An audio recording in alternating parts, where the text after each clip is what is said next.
Control. Next topic આપણે જોઈએ explain transistor configuration.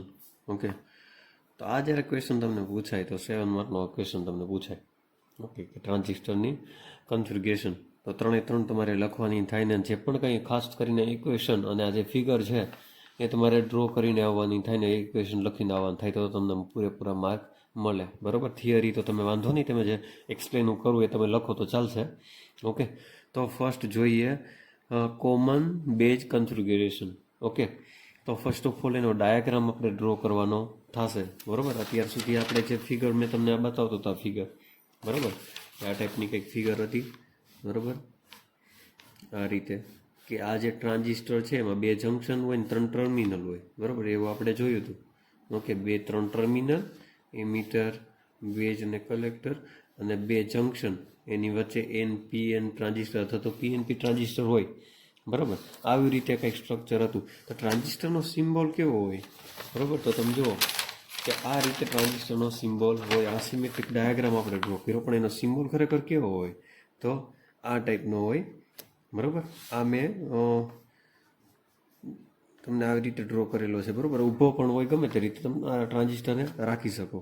બરાબર, હવે જ્યારે NPN ટ્રાન્ઝિસ્ટર હોય ત્યારે મેં તમને વાત કરી કે એ મીટરમાં જે છે એરો ડાયરેક્શન એની એ મીટરમાં જતી હોય એ રીતે હોય. બરાબર, તો અહીંયા N, આ 2 જંક્શન છે, આ છે N, બેઝ હોય ત્યાં શું હોય? P, અને અહીંયા હોય ત્યાં શું હોય? તો કે N, એટલે કે NPN ટ્રાન્ઝિસ્ટર છે. બરાબર, આ રીતે કંઈક સર્કલ હોય ને આ છે બેઝ અને આ છે કલેક્ટર. ઓકે, તો આ થઈ ગયું હોય emitter, base, collector. Okay, emitter, base, collector અને NPN ટ્રાન્ઝિસ્ટર. બરાબર, આ એરો દર્શાવે છે કે આ NPN ટ્રાન્ઝિસ્ટર છે. બરાબર, તો આ હતું એનો સિમ્બોલ. બરાબર, તો હવે આ ટ્રાન્ઝિસ્ટરને આપણે બેટરી સાથે કનેક્ટ કરવો હોય. બરાબર, તો આ રીતે આપણે કરી શકીએ. બરાબર, આ રીતે. ઓકે, અને આને આપણે બેઝને કોમન કરી નાખવાનું, એટલે જ એનું નામ પડ્યું કે કોમન. જો કોમન બેઝ કન્ફિગ્યુરેશન. બરાબર, એટલે કે બેઝને કોમન કર્યો. ઓકે, આ બેઝ છે એને કોમન કરી નાખ્યો. બરાબર, હવે અહીંયા બાયસિંગ થઈ ગયું અને એ બેટરી સાથે આપણે કનેક્ટ કરી દઈએ તો શું થઈ ગયું? બાયસિંગ. તો આ કોમન બેઝ કન્ફિગ્યુરેશનનો ડાયાગ્રામ તૈયાર થઈ ગયો. બરાબર, જે તમે અહીંયા જુઓ. ઓકે, બેટરી અહીંયા પણ રાખી શકો, અહીંયા પણ રાખી શકો, ગમે ત્યાં રાખી શકો. બરાબર, આ ડાયાગ્રામ થઈ ગયો. Ammeter, base, collector. ઓકે, હવે મેં તમને ફોર્મ્યુલાનું કીધું હતું. ઓકે, તો અહીંયા જે કરંટ જે છે, બરાબર, આ સાઈડ ફોરવર્ડ બાયસ હોય, આ સાઈડ રિવર્સ બાયસ હોય, એ તમને હવે આઈડિયા છે, હવે ખબર પડી ગઈ હશે. બરાબર, કે અહીંયા માઇનસ હોય તો અહીં માઇનસ છે, પ્લસ છે તો પ્લસ છે. બરાબર, તો અહીંયા માઇનસ છે, અહીંયા પ્લસ છે, તો અહીંયા ફોરવર્ડ બાયસ અને રિવર્સ બાયસ. બરાબર, આમાં કોમન બેઝ કન્ફિગ્યુરેશનમાં ફોરવર્ડ બાયસ ને રિવર્સ બાયસ બે થાય છે. બરાબર, અને અહીંયાથી કરંટ પાસ થાય છે IE, જે અહીંયા 2 ભાગમાં વહેંચવામાં આવે છે. અહીંયા IBમાં જાય છે બેઝમાં, અને અહીંયા કલેક્ટરમાં જાય છે, તો 2 ભાગમાં વેચાણો. બરાબર, તો ફાઇનલી મેં તમને કીધું હતું પહેલાં પણ, આના પ્રીવિયસ વિડીયોમાં તમે જોજો કે I ઇઝ ઇક્વલ ટુ શું થાય? IB પ્લસ IC, એને સમીકરણ 1 આપી દઉં. ઓકે, હવે મેં તમને જે સમજાવ્યું કે આપણે એમીટર છે એ કનેક્ટ કરેલું છે ક્યાં? તો કે બેઝ સાથે, એટલે કે એમીટર જંક્શન અને કલેક્ટર બેઝ જંક્શન. બરાબર, એ થયું. બરાબર, એમીટર બેઝ જંક્શનને શું કહેવાય? તો કે ફોરવર્ડ બાયસ, અને અહીંયા કલેક્ટર બેઝ જંક્શનને શું કહેવાય? તો કે રિવર્સ બાયસ. બરાબર, એ બધું લખેલું છે. બરાબર, હવે આમાં આપણે 2 વસ્તુ જોવાની છે. 2 વસ્તુ હોય છે કે common base DC current gain. બરાબર, DC કરંટ ગેઇન આપણે જોવાનો છે, અને બીજું જે જોવાનું છે એ છે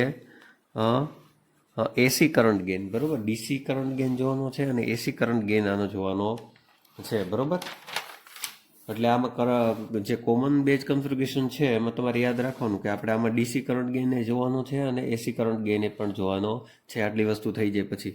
ઓકે, તો DC current gain is define, આની ડેફિનેશન છે કે DC કરંટ ગેઇનની definition, DC current gain is defined as the ratio of transistor out collector current to transistor input emitter current. બરાબર, જેને ડિનોટેડ બાય આલ્ફાથી આપણે દર્શાવીએ છીએ. બરાબર, કે ને? તો કે DC કરંટ ગેઇનને.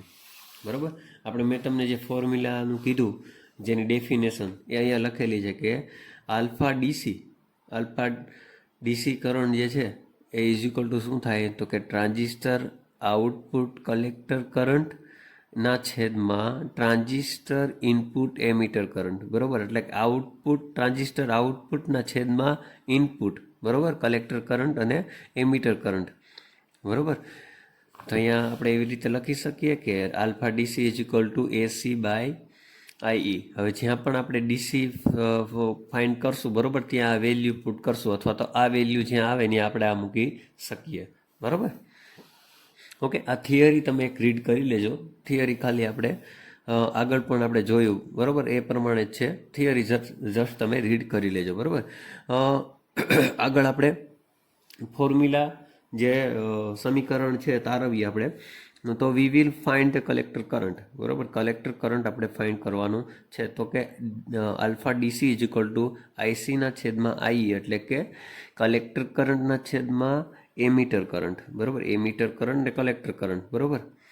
ઓકે, તો હવે મારે કલેક્ટર કરંટ ફાઇન્ડ કરવો હોય, બરોબર. કલેક્ટર કરંટ ફાઇન્ડ કરવો હોય તો આ કલેક્ટર કરંટ છે, બરોબર. આઈસી એટલે કે કલેક્ટર કરંટ છે, બરોબર. આ જે છે એને તમે કરતા બનાવી લ્યો તો આ બે મલ્ટિપ્લિકેશનમાં આવી જાય. તો IC is equal to alpha DC મલ્ટિપ્લિકેશનમાં આઈ, બરોબર. આને સમીકરણ 1 આપી દો, તો 2 આપી દો, કાંઈ વાંધો નહીં, બરોબર. આને 1 આપી દો. હવે we will know that the emitter current, બરોબર. હવે આપણને ખબર છે કે એમીટર કરંટ શું છે. તો તમે જુઓ કે આ આપણી ફાઇનલ ફોર્મ્યુલા હતી. મેં તમને કીધું કહું હતું કે આઈ ઇઝ ઇક્વલ ટુ શું થાય, આઈબી પ્લસ આઈસી. હવે વેલ્યુ એ બધી આમાં આપણે પુટ કરવાની છે, બરોબર. એમીટર કરંટ શું છે તો કે આઈબી પ્લસ આઈસી, આ બે મળીને આઈ કરંટ થયો છે, બરોબર. ઓકે, તો આઈબીને કરતા બનાવી લઈએ આપણે. આઈબી ઇઝ ઇક્વલ ટુ આઈબીને કરતા બનાવી લઈએ તો આ એમને એમ રહેશે, બરોબર. અને આ જે છે એ માઇનસમાં આવી જશે, તો એને સમીકરણ નંબર 2 આપી દો, બરોબર. આ શું કરવા આવ્યું તો કે આપણે અત્યારે વાત કરીએ છીએ કોમન બેઝ કન્ફિગરેશનની, બરોબર. એટલા માટે આપણે આઈબી ફાઇન્ડ કરવાનું છે, બરોબર. તો put the value of IC in equation number 2, બરોબર. ઇક્વેશન નંબર 2 છે એમાં આપણે આઈસીની વેલ્યુ પુટ કરવાની છે. તો આઈબી ઇઝ ઇક્વલ ટુ આઈ એમને રહેશે, અને આઈસી ઇઝ ઇક્વલ ટુ શું થાય તો કે આઈ રહ્યું, બરોબર. સમીકરણ 1 જે છે, આઈસી ઇઝ ઇક્વલ ટુ શું થાય, આલ્ફા ડીસી ડોટ આઈ. તો એ વેલ્યુ અહીંયા તમે મૂકી દો, બરોબર. ઓકે, પછી આઈબી ઇઝ ઇક્વલ ટુ આઈ. હવે આમાં આઈ અહીંયા પણ છે અને અહીંયા પણ છે, તો એને કોમન લઈ લ્યો આઈ. વધ્યું શું, અહીંયા કંઈ ન હોય તો 1 માઇનસ આલ્ફા ડીસી, બરોબર. તો તમારે ફાઇનલી તમને આઈબી મળી ગયું, બરોબર. એવી જ રીતે હવે આપણે જોશું કોમન બેઝ કન્ફિગરેશનમાં જે એસી કરંટ ગેઇન જે છે એ આપણે જોશું. અત્યારે પહેલાં આપણે શું જોયું હતું કે ડીસી કરંટ ગેઇન, અને આમાં હવે આપણે જોશું એસી ગેઇન. ઓકે, તો એની ફોર્મ્યુલા છે it is the defined as the ratio of small change in collector current. Okay, small change in collector current એને આપણે છે ને આપણે દર્શાવ્યું તો કે delta IC to a small change in emitter current for constant collector to base. Okay, એટલે કે ડેલ્ટા આઈબી વોલ્ટેજ, બરોબર. તો સિમ્પલી આ ફોર્મ્યુલા છે કે આલ્ફા એસી, બરોબર, ઓલું આલ્ફા ડીસી હતું, alpha AC is equal to delta IC અને ડેલ્ટા આઈ, બરોબર. હવે આ આપણે ધ્યાનમાં રાખવાનું છે, બરોબર. આને આપણે સોલ્વ કરશું હમણાં. ઓકે, વેર ડેલ્ટા આઈસી, ઓકે, આ બધું લખવાનું કે ડેલ્ટા આઈસી શું છે તો કે ચેન્જ ઇન કલેક્ટર કરંટ, અને ડેલ્ટા આઈ એટલે શું છે કે ચેન્જ ઇન એમીટર કરંટ, બરોબર. ક્લિયર આટલું? હવે આગળ જોઈએ. નાવ આપણે હવે ખ્યાલ છે કે આઈ is equal two IC plus IB, બરોબર. આ બધાને ખ્યાલ છે. મેં તમને કીધું હતું કે આપણે આ મેઇન ફોર્મ્યુલા છે જે બધે કામ આવશે. Okay, I is equal to શું છે તો કે I C plus IB. Okay, આ યાદ રાખવાનું જ છે તમારે. હવે એમાં આપણે ડેલ્ટા એડ કરીએ, ડેલ્ટા ઉમેરીએ, કેમ કે change small change emitter current અને small change in emitter current ને કલેક્ટર કરંટ, બરોબર. એનું આપણે ડેલ્ટા વડે દર્શાવવા માટે ડેલ્ટા આપણે પુટ કરીએ તો delta I is equal to delta IC plus delta IB, બરોબર. એને સમીકરણ 1 આપી દીધું હોય. ઓકે, હવે આમાં એવું કરીએ કે dividing the I in both side, બરોબર. હવે આઈને આપણે બોથ સાઈડ આપણે ડિવાઈડ કરવાનું છે, બરોબર. તો આઈ ના છેદમાં આજે આપણું જે સમીકરણ 1 હતું એમાં આપણે આ પુટ કરવાનું છે શું તો આઈ બરોબર ડેલ્ટા આઈ છે બધા વડે ડિવાઈડ કરવાનું છે અહીંયા બધે બરોબર તો આ બધે વડે ડિવાઈડ અહીંયા બધે કર્યું આપણે ઓકે તો અહીંયા આઈ ને આઈ ડેલ્ટા આઈ કેન્સલ થઈ જાય તો કાંઈ ન હોય તો 1 વધે બરોબર માઇનસ હવે આઈસીના છેદમાં આઈ ડેલ્ટા આઈસીના છેદમાં ડેલ્ટા આઈ બરોબર તમે જુઓ અહીંયા છે ડેલ્ટા આઈસીના છેદમાં ડેલ્ટા આઈબી બરોબર ઇઝિકલ ટુ શું છે અહીંયા તો ડેલ્ટા એસી તો હવે આની જગ્યાએ હું આ લખી શકું કે નહીં તો અહીંયા લખ્યું છે આની જગ્યાએ આ લખ્યું છે ડેલ્ટા એસી ઓકે પ્લસ આ જે હતું એ એમને તો કે ડેલ્ટા આઈબીના છેદમાં ડેલ્ટા આઈ ઓકે હવે ડેલ્ટા એસી જે છે એ આપણે અત્યારે એની વાત થાય છે common base AC current gain આની વાત થાય છે તો એને મેં એને મેં કરતા બનાવી લીધા તો ડેલ્ટા આલ્ફા એસી ઇઝિકલ ટુ અહીંયા -1 બરોબર અને અહીંયા પ્લસ હોય માઇનસ થઈ જાય ઓકે બરાબરની આ સાઈડ આવે તો અને આ ડેલ્ટા આઈબીના છેદમાં ડેલ્ટા આઈ બરોબર તો આ મને ફાઇનલી આ મળ્યું બરોબર ઓકે તો આ જે ક્વેશ્ચન તમને પૂછાય કોમન બેઝ કન્ફિગ્યુરેશન ખાલી પૂછાય તમને 4 માર્કનો ક્વેશ્ચન ઓકે તો તમારે ખાસ આ જે ડાયાગ્રામ છે એ ડ્રો કરવાનું મેઇન સૂત્ર છે એ ડ્રો કરવાનું પછી ખાસ બંને આ વસ્તુ તો આવી જ જોઈએ common base DC current gain અને common base AC current gain બરોબર આમાં બે વસ્તુ આવે છે તો ફોર્મ્યુલા સાથે આપણે સાબિત કરવાનું છે અને એનું ફોર્મ્યુલા ને બધું આપણે મૂકવાનું થાય બરોબર નેક્સ્ટ આપણે જોઈએ કોમન એમીટર કન્ફિગ્યુરેશન બરોબર ઓલું આપણે જોયું હતું કોમન બેઝ કન્ફિગ્યુરેશન આમાં કોમન એમીટર તો કોમન એમીટર એટલે કે એમીટરને આપણે કોમન હવે કરવાનું થાય બરોબર કોમન કરવાનું થાય એટલે તમે જુઓ કે હવે આપણે આ સર્કિટ કેવી રીતે યાદ રાખવી આ ડાયાગ્રામ કેવી રીતે યાદ રાખો હવે આમાં બેઝ આની પહેલાં આપણે જોયું હતું ત્યાં શું હતું કે બેઝને કોમન કરતા હતા તો બેઝ હંમેશા ક્યાં આવે વચ્ચે બરોબર વચ્ચે આવે તો આ રીતે જ આપણે સ્ટ્રક્ચર ગોઠવવું પડે વચ્ચે આવે અને તમે ઉપર તો ન કરી શકો આડું ન કરી શકો બરોબર તો આને નીચે જ આપણે ગોઠવવું પડે બરોબર હવે વાત કરી છે એમાં કોમન બેઝ બરોબર આમાં કોમન બેઝની વાત કરી છે તો હવે કોમન એમીટરની વાત કરીશ તો એમીટર ક્યાં આવે એમીટર બેઝ અને કલેક્ટર તો હવે એમીટરને જે છે બરોબર એને આપણે એનપીએન છે તો એ જે એરો જે છે એ આ સાઈડ છે નીચે બરોબર એટલે કે આને આપણે હવે કોમન કરવાનો થશે બરોબર તો આ રીતે સ્ટ્રક્ચર કંઈક બને બરોબર આ રીતે ઓકે આ રીતે અહીંયા આવે કલેક્ટર અહીંયા બેઝ આપી દઈએ અને અહીંયા આપી દઈએ એમીટર અને એમીટરને આપણે કરી દઈએ ગ્રાઉન્ડ ઓકે બરાબર અને અહીંયા આપણે આને આવી રીતે જોડી દઈએ બરાબર આ થઈ ગયું તમારું કોમન એમીટર કન્ફિગ્યુરેશન ઓકે હવે તમે જુઓ કે અહીંથી આપણે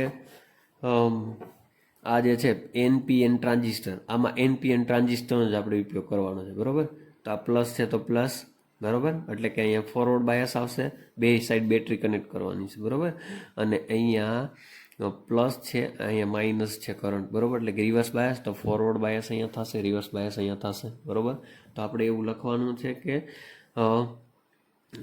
ammeter base junction is forward bias and collector base junction is reverse bias બરાબર અને આપણે અહીંયા સપ્લાય આપી છે પણ લખવાનું આ બધું આપણે થિયરીમાં લખવાનું છે તમે રીડ કરશો ને તો તમને ખબર આઈડિયા આવી જશે બરાબર અહીંયા લખ્યું છે મેઇન સૂત્ર જે આપણું મેઇન ફોર્મ્યુલા છે એ બરાબર કે આઈ ઇઝ ઇક્વલ ટુ શું થાય તો કે આઈબી પ્લસ આઈસી બરાબર ઓકે અહીંયા છે input IB is forward bias ને અહીંયાથી હું ઇનપુટ આપું છું અને અહીંયા મને આઉટપુટ મળે છે એટલે આઉટપુટ આઈસી રિવર્સ બાયસ બરાબર અહીંથી ઇનપુટ આપીએ છીએ અને અહીંથી મને આઉટપુટ મળે છે અહીંયા આઈબી બરાબર જાય છે ઓકે અને અહીંયા આઈ અને આઈસી બરાબર આઈસી અને આઈ બરાબર બે મળીને શું થાય છે તો કે આઈ બરાબર જો અહીંયા આઈબી આવે છે ઓકે અહીંથી આઈસી આવે છે બે મળીને શું થાય છે આઈ એટલે કે આઈ is equal two IB plus IC IB અને આઈસીનું કોમ્બિનેશન થઈને શું બને છે આઈ એટલે કે એમીટર કરંટ બરાબર આ સર્કિટ હવે તમને યાદ રહી ગયો હશે બરાબર જોઈએ એની definition common emitter DC current gain okay આપણે એસી કરંટ ગેઇન અને ડીસી કરંટ ગેઇન બધામાં જોવાનું થશે ઓકે, તો ડેફિનેશન છે common emitter DC current gain is defined as the ratio of transistor output collector current IC to transistor input base current, બરોબર. Okay,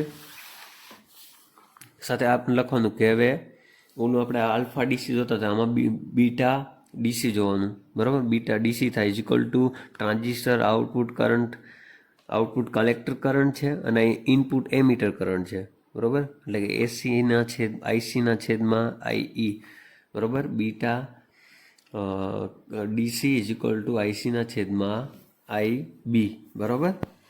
okay, આમાં આટલું જ આપણે ફોર્મ્યુલા યાદ રાખવાનું છે અહીંયા સુધી જ, બરાબર. આમાં આપણે આગળ વધવાનું નથી, બરાબર, કે આમાં આપણે સૂત્ર તારવાનું નથી. ઓકે, નેક્સ્ટ જોઈએ emitter, common emitter AC current gain, બરાબર. ડીસી કરંટ ગેઇન અને એસી કરંટ ગેઇન.